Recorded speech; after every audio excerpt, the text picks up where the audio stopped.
Aquí tenim un grup de joves. Quines coses destacaries d'ells? A veure, des de lluny no són un grup, són una multitud.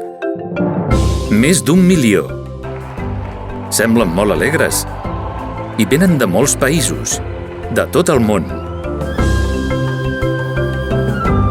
I quin festival és aquest? Qui és l'artista capaç d'atraure tanta gent? No t'ho creuràs. Un ancià de 84 anys i no sap cantar. Ho entens? Aquí tens una representació de l'Església Catòlica.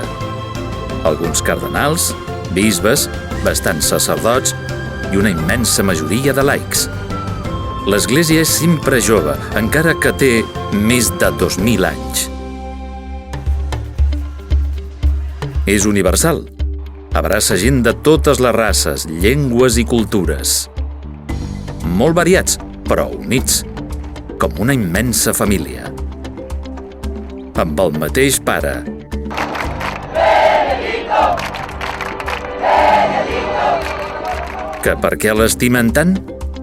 Doncs perquè representa Jesucrist a la terra.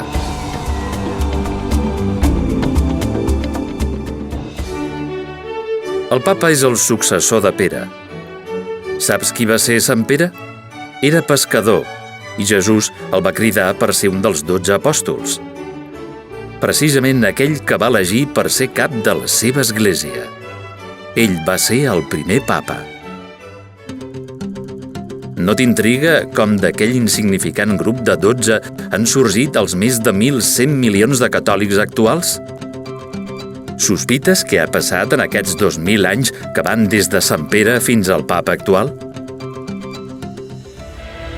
No et sembla estrany que no desaparegués l'Església com l'Imperi Romà, els gladiadors i la resta d'institucions d'aquella època? Potser l'Església sobreviu perquè posseeix poders sobrenaturals? Ho has encertat. L'Església i cadascun dels catòlics tenim accés a una força per damunt d'allò que és humà. No és la força de Star Wars. Ens la dona Déu i s'anomena gràcia. Aquesta ajuda divina és la clau de la més apassionant de totes les històries. La història de l'Església.